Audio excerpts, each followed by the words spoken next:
Sa pagtatapos na ng ating huling video kung saan nasaksihan natin na nakalabas na sa Double Dungeon sila Jinwoo at magsisimula na ang krisis sa bansang Japan, ay i-review naman natin ang susunod na episode o ang chapter 130, dalawa sa manhwa ng Solo Leveling.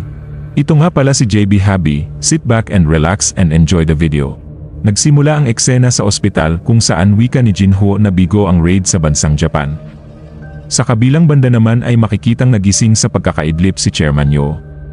Tinanong niya naman ang kanyang ahente, nakatulog na naman ako, ilang oras naman akong nakatulog ngayon. Wika ng ahente, 23 oras at 46 na segundo, sir. Dugtong nito, inutos niyo na kung hindi kayo magigising paglagpas ng 24 na oras ay i-admit ko na kayo sa ospital. Wika pa nito. Bago ito mangyari, may dalawang bagay na naisip kong dapat mong malaman. Una ay may balita ng isang presidente sa isang tao na gumaling mula sa eternal slumber. Wika ni Chairman Yo, ibig mo bang sabihin nagising sila? Wika ng ahente, tama, ang pasyenteng iyon ay walang iba kundi ang ina ni Hunter Sung Jinwoo. Wika ni Chairman Yo, ganun ba, at ano naman ang pangalawang balita na gusto mong malaman ko? Sa isip nito, kaya niya rin gamutin ang eternal slumber, hanggang saan kaya ang kakayahan ng kanyang kapangyarihan? Binuksan naman ng ahente ang pintuan at wikang, ang anak nyo ay nakabalik na. Wika ni Jinhee sa kanyang ama, kailan ka pa naging ganito? Nalipat naman ang eksena sa Japan kung saan dinampot naman ng higante si Orloff at walang kung ano-ano ay kinain ito ng higante. Makikita rin ang mga tangke at mga sundalo ng Japan ay sinusubukang labanan ang mga higante pero walang epekto ito sa kanila. Wika ni Reiji, ang mga armas ng mga militar ay hindi gagana sa mga halimaw na ito. Huwag kayong tumayo at manood lang dyan, kailangang pabagsakin sila. Sinugod naman nila Kanai ang isang higante at wikang, dapat mabulag ang mga ito para mas madali tayong makaatake. Umatake naman ng mabilis ang higante na nagpagulat kay Kanai, pero naiwasan naman nito ang atake ng halimaw.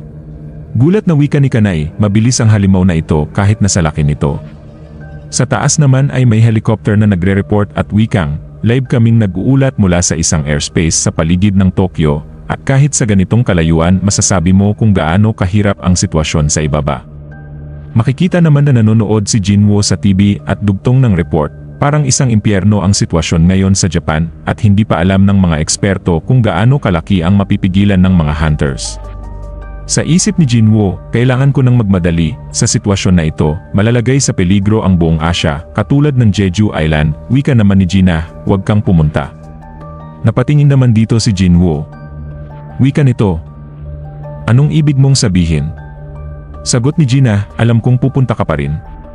Tumayo naman si Jinwoo sa kanyang kinaupuan at wikang, hindi ako pupunta, isa pa, palagi ko nang pinapagod ang sarili ko nitong mga nakaraang araw kaya magpapahinga muna ako kahit isang beses lang.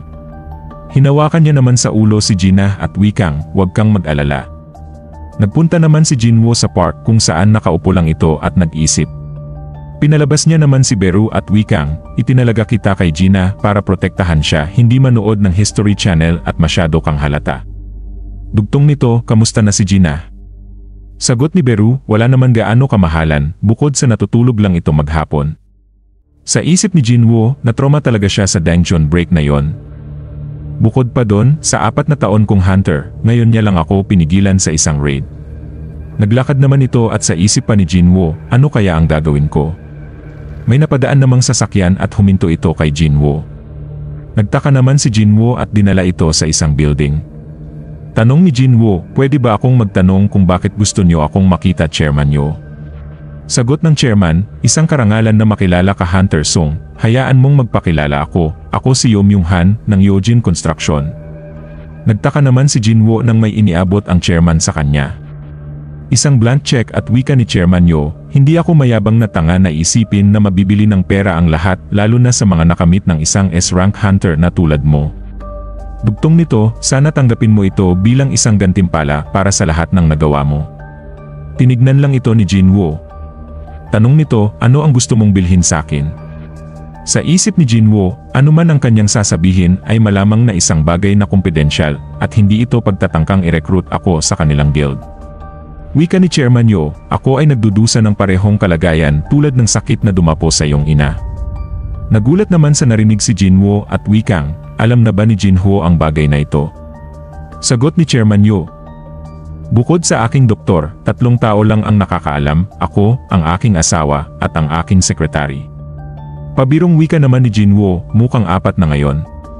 Bahagyang napangiti si Chairman Yo at wika, tama, dugtong nito, habang hinahanap ko ang lahat ng posibleng paraan ng paggamot sa sakit na ito, nalaman ko na may 1 tao lang sa mundo ang gumaling. Dugtong nito, katunayan ay ang taong ito ay ang iyong ina at hindi na ito bago sa akin.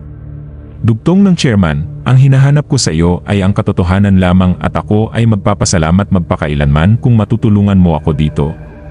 Napaisip naman dito si Jinwoo at wikang, mukhang ngayon, mapipilitan akong gumawa ng 2 pagpipilian.